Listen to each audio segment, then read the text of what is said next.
Hello, friends. This is Pastor Mitch, just giving a quick update about what's coming up next here at East Glenville.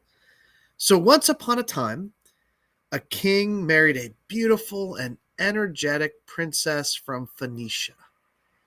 And she came to Israel and tried to import her Canaanite religion into the people of God and sought to put to death all the prophets of the Lord, including Elijah.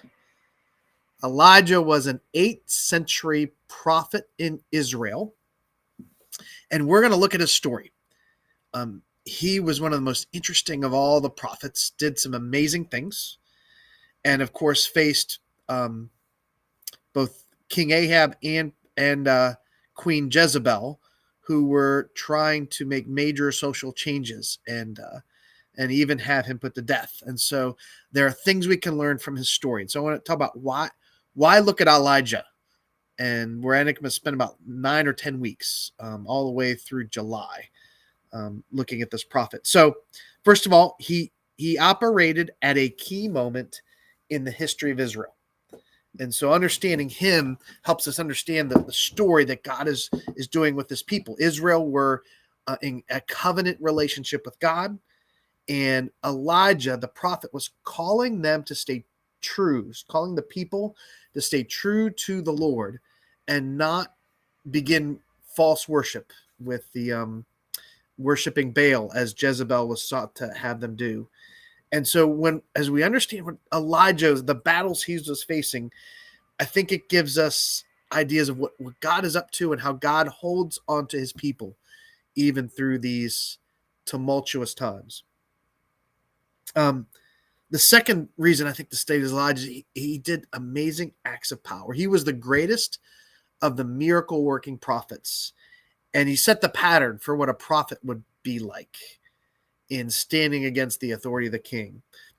And we'll see that it's kind of interesting. Some of the miracles that Elijah did are echoed by Jesus later and exceeded by Jesus later. So that's part of the story as well. And then a third reason really to look at Elijah is he was a prophet during this time when there was these changes, religious changes going on in Israel. The king and the people were heading in a destructive direction away from God. And Elijah was the one man who stood up and shouted, "Stop! You're going the wrong way. You're heading off a cliff." And I think there are things in this story that will resonate with our day and time when we're facing a culture that is heading some wrong directions. And I think we'll learn some things about what our role is as those who are still following the Lord and committed to the Lord, of how to speak to our culture and help communicate in a loving way as best we can. How do we say, wait a second, you're making a mistake, you're going the wrong direction? So I hope you will engage with the series, that you'll come on Sundays or watch through the live stream. And I also just want to ask, if you miss a Sunday because you're on vacation, heading off to camp, whatever, that's fine.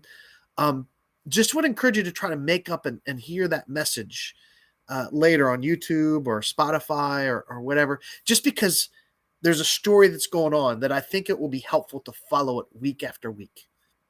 So get ready. This Sunday, we are talking about Elijah and the people of Israel and the destructive direction they were starting to head. Thanks. Bye.